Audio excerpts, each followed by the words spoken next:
This program aims to find solutions to your medical queries. It seeks answers to common health problems that have been hounding you. We will help you out in finding answers to your medical concerns. I'm Angel Jacob, and this is MedTalk, your weekly on-air health consultation here on the Solar News Channel.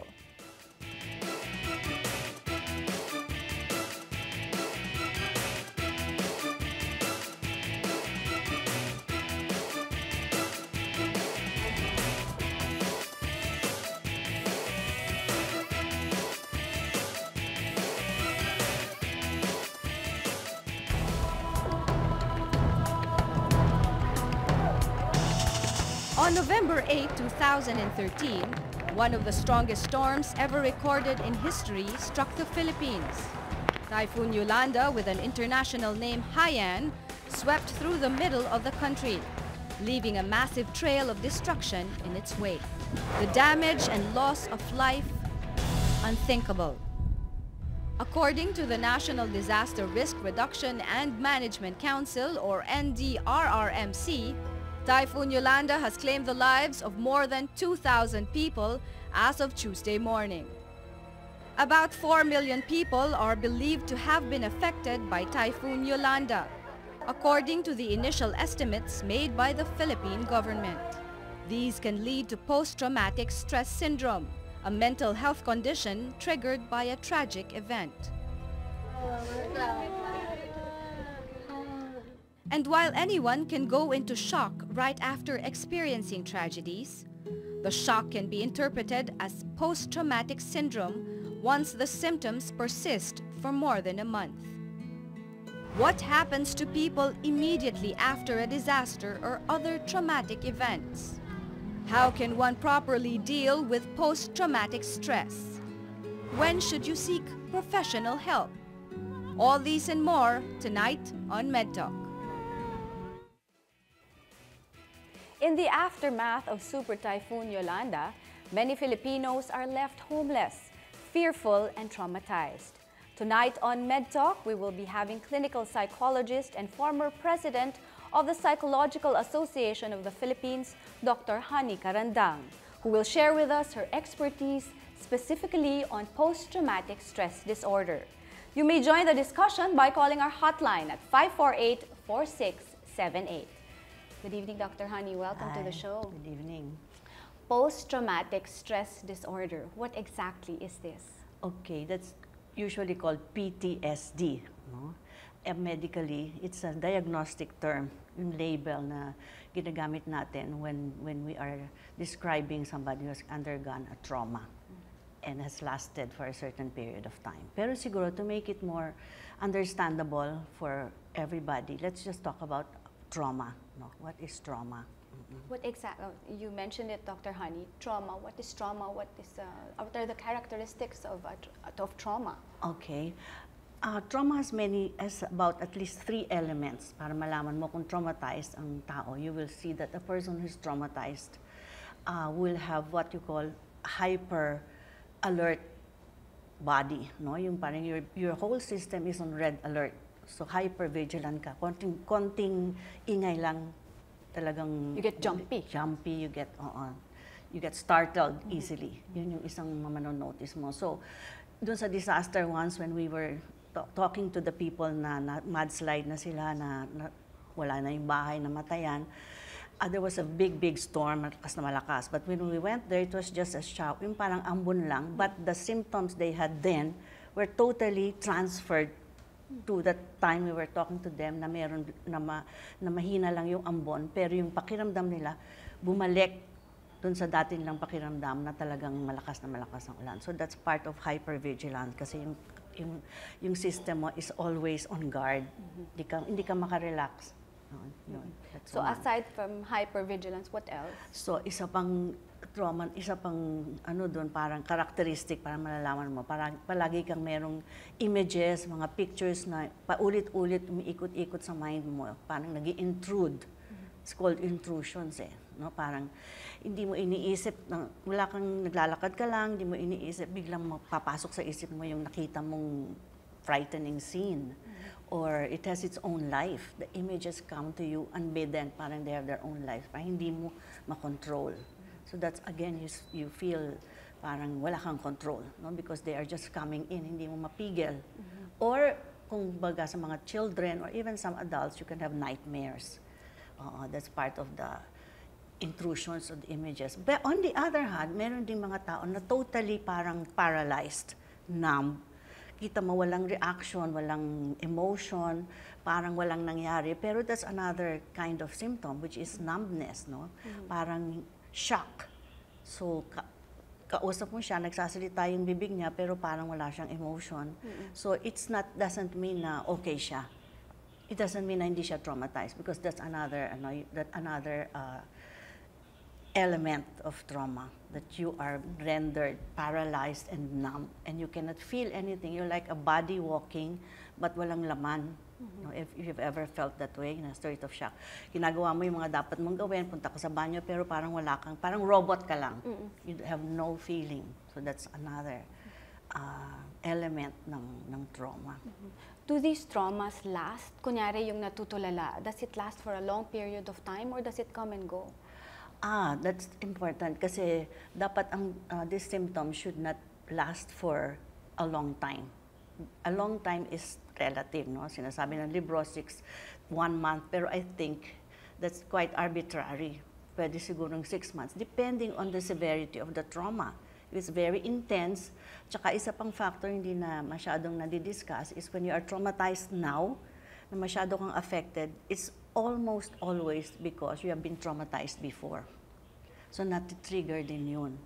So it's not just now. That's what I also observed very much when we dealt with the trauma ng disaster. Yung mama na nawalan siya ng lahat ng kanyang ari-arian, ng kanyang harvest was the next day and it all was gone. But he was so severely traumatized, hindi siya makatayo, nakaganyan lang siya dun sa tent. So it was very clear that he was constricted na, no? Yung paralyzed with immobilized na siya. So when I talked to him, it became very clear. Sabi niya kasi nawala ang aking lahat ng mga tanim, naulila ako. Sabi ko, bakit niya sinabing naulila? So it caught my ear. I mean, I heard it very clearly. It turned out that his parents died suddenly and he was not able to mourn that previous trauma. So, titingnan din natin yun kasi hindi lang natin titingnan yung trauma ngayon.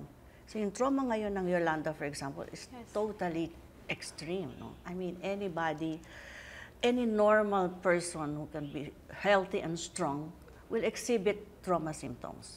So, hindi ibig sabihin na. In other words, we can say that trauma is a normal reaction to an abnormal situation. So, hindi ka abnormal kung na-experience mo lahat yun. Because the situation of being traumatized is the one that's really extraordinary, hindi yun normal. Yung magkaroon ka ng Yolanda, hindi naman normal, everyday occurrence yun. Yes. Mamatayan ka ng anak, hindi naman everyday occurrence yun. So, it really taxes the coping system of the person, the whole system, psychologically, physically, masyadong na-stress, no, yung system. So, it can break down. So therefore, it's very important to understand that people who react to trauma must be understood as not being crazy, yung ganon, no? That there are normal reactions, extreme, because the situation is really so intense and traumatizing. So, a situation like the super typhoon Yolanda, can bring about a change in personality in normal, so to speak, in a normal individual, a situation like Yolanda can really change the behavior. Okay, change the behavior of the person. So, palagay mo, dati hindi naman siya nagsisisigaw, ganon. Or maraming mga nakita tayong mga images sa television, di ba? Parang, bakit nagagawa ng tao yun? Yes. Oo. Well, actually, because of the extreme shock or extreme pain or extreme trauma na nga talaga, mag-iibang behavior mo eh. Pwede kang maging kahit na ano na lang dyan, to survive, kukunin mo ng kahit ano na lang dyan, no? Parang nagiging irrational ang behavior ng tao. Kung titignan mo, na hindi mo iniisip na may traumang nangyari, titingnan mo lang sila, akala mo, hindi sila talagang normal. But actually, if you connect it with a very intense trauma like Yolanda, kahit sino naman, hindi pwede maging kalma. Hindi pwede maging normal yung behavior mo.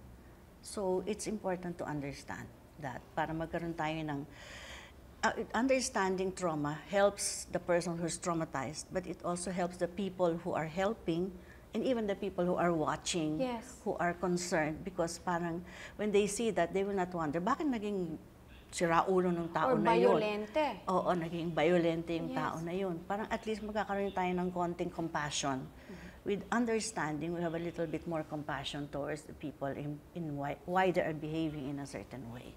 And that is what we want to achieve in tonight's episode, compassion and understanding for those who have been traumatized by Yolanda, because the images that we see are quite an abnormal behavior. Exactly. The behavior is really irrational na, no? But that's out of intense desperation na rin eh. When the trauma hits you, you become powerless, you become helpless. So you'll do anything to feel that you are not totally helpless. Kasi trauma renders people powerless. So to recover from trauma, you have to have some way to make the person feel more empowered. Meron siyang nagagawa. Like what? Like anong pwede niyang gawin? Like in the situation we've seen in the Visayas, in Samar and Leyte, what can they do? Na, you know, almost all of the images you see, yung gaya ng sinabi niyo earlier, natutulala sila. They do things that a normal individual would not do in a, you know, in a normal situation. Yes. Oo. Actually, pag ganun, kailangan na nila ng tulong. Kasi it's you will just go through these symptoms eh. So, parang how can you help yourself at that point? Maybe not yet. You'll just have to release and act in a way that you feel, no? That to survive. Pero after that, dapat merong tulong na papasok doon. Maybe a kind of therapy, ganyan, trauma, no? So that the person will be able to first understand what's going on. By understanding, hindi mo isa, hindi pala ako naluloko, ganun pa talaga parang ito trauma. So, hindi pala ako masamang tao, hindi pala ako siraulo. Yun yung importante eh, kasi we might think that, no, of people. But there, of course, there's also a limit to it naman. Okay, there's also some kind of discipline that has to be done. But it's hard to expect the people themselves to do it eh. Dapat may mga tao who will come in and put order, give them some kind of assurance. Yun ang importante para matugunan yung kanilang survival instinct. So in talking about the discipline at matugunan ang kanilang survival instinct, we'll talk more about that, Dr. Karandang, when MedTalk returns.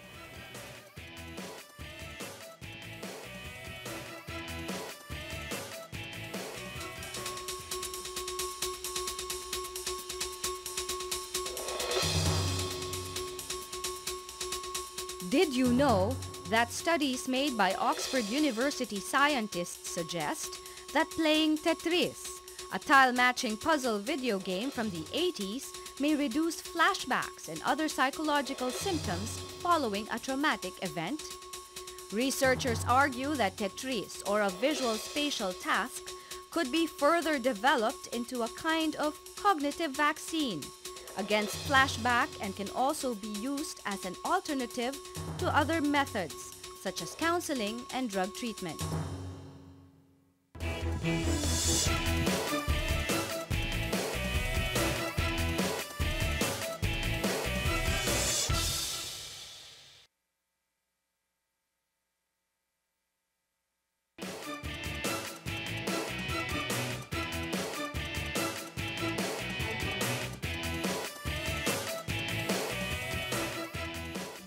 We're back here on MedTalk, still talking about post-traumatic stress disorder. Dr. Karandang, I had to write it down because, you know, a lot of people, thousands of people in Samar and in Leyte and in the other provinces nearby experience the same thing. But are all of them undergoing or going through this trauma, this shock? Or are there others that have a delayed reaction to what has happened? Yeah. It's possible because of the intensity of this storm talaga, no? That everybody is at least traumatized. But what's important is to know that people react, even people are traumatized. Some become aggressive, some become just immobile, some are just start to talk and talk, some do not talk at all. So we have to also see that it leads to different kinds of behaviors. Pero the behaviors are not the normal behaviors that they have in everyday life kasi na-impact na sila ng trauma eh. So it's also important to see that the impact of trauma depends also on, first, the event itself, no? Kung masyadong matindi, and also the situation, the person's capacity, the person's situation, the emotional capacity, the way the person copes, how strong the person is, has he gone through so much before, mag-importante rin yun na ito ba yung first or masyado na siyang na-trauma ng iba-ibang bagay tapos nung dumating ito, mas matindi. So we have to understand also the different reactions when people are traumatized. They are all traumatized, but they might react in different ways. They might become aggressive, they might become desperate, no? They grab at anything kasi survival na talaga, no? Yes. So you'll think, wow, bakit sila ganun mag-behave? But it leads you to become a different person at that point. No? But of course, that should not be a permanent thing. So is it, I don't know the proper word, but are they allowed, for the lack of a better word, to behave in such manner for a certain period of time only? Well, I think, yeah, we have to balance, no? Allowing them to express normally what is so traumatic, and they have to release it, and they have to be not their normal selves in a way, but there is a limit, first of all, to what they can do. May disiplina rin. For example, kung sisirain na isang buong building, kailangan pigilin din sila. Kasi hindi rin yun okay for the common good, but it's also not okay for the person because in the end, magsisisi din siya na nagawa niya yun eh. So if somebody is able to discipline and put some kind of control, it's helpful for him also, even if he might think he might be resisting at that moment, gusto niyang i-release, pero after a while, sabihin niya, buti na lang hindi ko nasira yun. Magsisisi pa, madadagdag pa niya yung guilt dun sa kanyang behavior or feeling, no? So, Doctor, we have a question from Facebook. Okay. What other problems may develop after a traumatic experience? Okay. So, after a traumatic experience, yun na nga, I think I've explained na pag na-trauma ka, you become, tatawag sigurong nervyosa or ganon yung parang nagkakaroon. Konting ulan lang, you get panicky ka agad. You get a startle response, no? Hindi ka pwede mag-respond normally. Masyadong ang tawag doon, maliit ang pasensya mo kumbaga or nandun ka na sa threshold na pag konting ganun lang, pwede kang pumutok. So that's the effect. So you can be very ultra sensitive to everything. You can be so fearful of everything. Magkakaroon ka ng mga phobia na hindi na ako pupunta roon, hindi ako makikinig dito, hindi na ako lalakad doon sa banda roon. Magkakaroon ka ng constricted life actually because you will be so fearful of doing anything to a point where ang isa pang importante rin kasi doon sa mga nanonood, kung minsan nanonood ka, tapos napako ka na, nood ka ng nood, tapos hindi mo alam, traumatized ka na. Yes. So your whole life can be affected. Even just from watching. From watching. Kaya dapat siguro alam natin as what, nanonood tayo ng TV, di ba, nakaka-traumatize, which is a normal thing. Pero kailangan i-watch out mo rin na you take a break also. I would suggest, take a break. Tingnan mo rin kung masyado ka nang na-traumatize dun sa napapanood mo, be aware and then take a break because it's not also useful for you. I mean, it does not affects your mental health. Exactly, it affects your mental health. You may be seeing different images or it may be a different report, but because you are traumatized by what you see, it's the same thing over and over again. Parang kasi ang tawag nilang VT, vicarious traumatization. Kahit hindi ikaw yung victim, nanonood ka, reporter ka, relief goods, bibigay ka ng relief goods, nasa-trauma ka rin kasi it's vicarious. Parang trauma is, in a way you can say, loosely, that trauma is contagious. Parang ganon. So now, Dr. Karandang, that we've discussed trauma, we've understood the kind of behavior that goes into someone who has been through trauma, been through shock. Let's go to therapy. How does one recover from it? Yes, okay. It's very good because I was going to say if there is trauma, there is recovery. Yun yung counterpart. So recovery also has certain stages, no? The beginning, actually kasi recovery from psychological trauma, there are certain things that need to be done. Ang importante dun is, well, one is that the person can tell the story, can release and tell the story to somebody who will not judge him as a bad person, but who will be able to listen and have compassion. That's one. No? The other is, sana kung maka-experience siya ng safety, parang sana malaman, ma-reassure siya na, oh, may ginagawa na, mayroong hindi na kayo titira dyan, yung ganon. Kasi kahit na ibigyan mo siya ng therapy, kung nakatira pa rin siya doon, mauulit-ulit, hindi masyadong effective yung therapy mo for the recovery. No?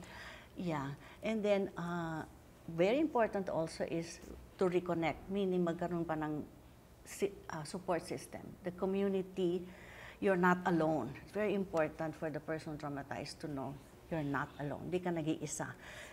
Merong community that supports you, meron kang kamag-anak, friends, or even people in the community, neighbors, LGUs, whatever, that support you.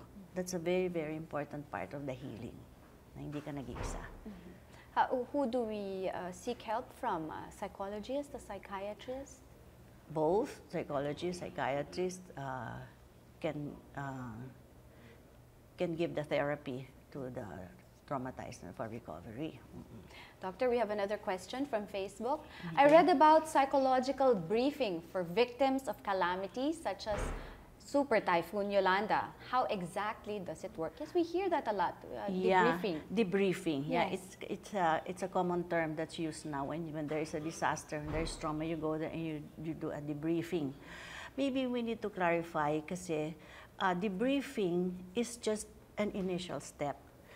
What has happened in the past with our history of disasters, ang dami na niyan, ano? We have gone through that.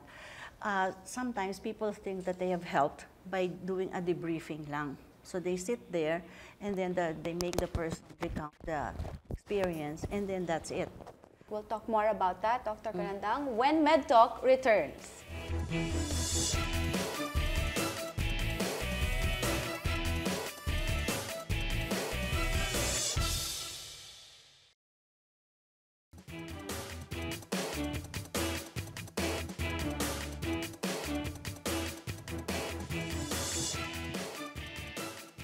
Welcome back to MedTalk. News report reveals that many of the victims were walking aimlessly along roads, some foraging for food and others aggressively employing more aggressive means to survive. Is this related to PTSD? We were talking about this earlier. Yes. That four elements. Yes, and that people become very different, no? Yung behavior nila becomes irrational because they're all hyper alert. And they are experiencing all kinds of intrusions and parang hindi sila maka-function as a normal. So, and then to survive, and because as I said, powerless kapag na-trauma ka. So to do anything, get anything, to move, to instinct na. Parang it's part of the survival, to act on something, to act.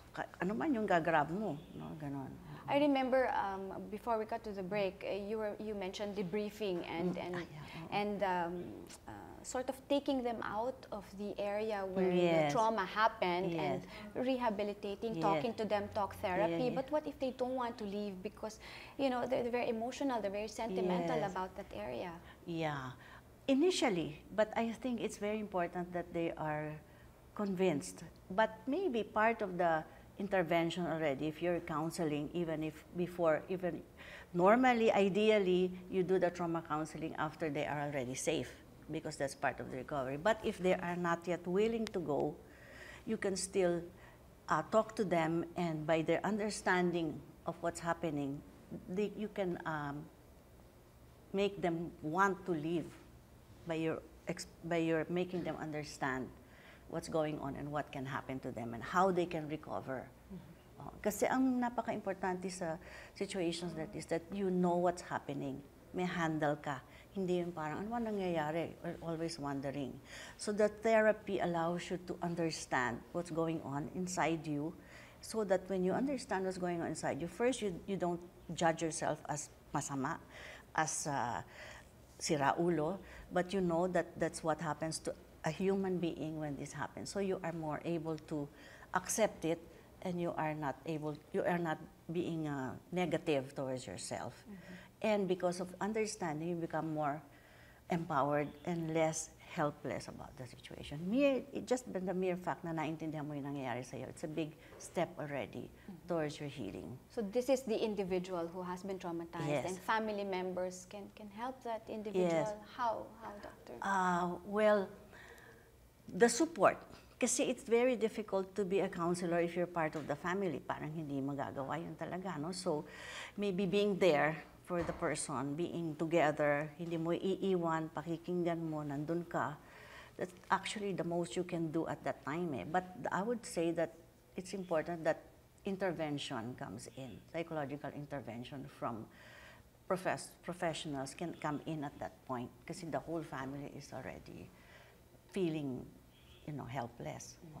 And we have been empowered. We're not helpless now, Doctor, because we've learned so much from you tonight. Thank you very much. Okay, thank you. Again, we'd like to thank Dr. Honey Karandang for enlightening us all about our topic for tonight, which is post-traumatic stress disorder. See you again next Tuesday on MedTalk, 10 p.m. on your scheduled on-air consultation on the Solar News Channel. This is Angel Jacob. Good night.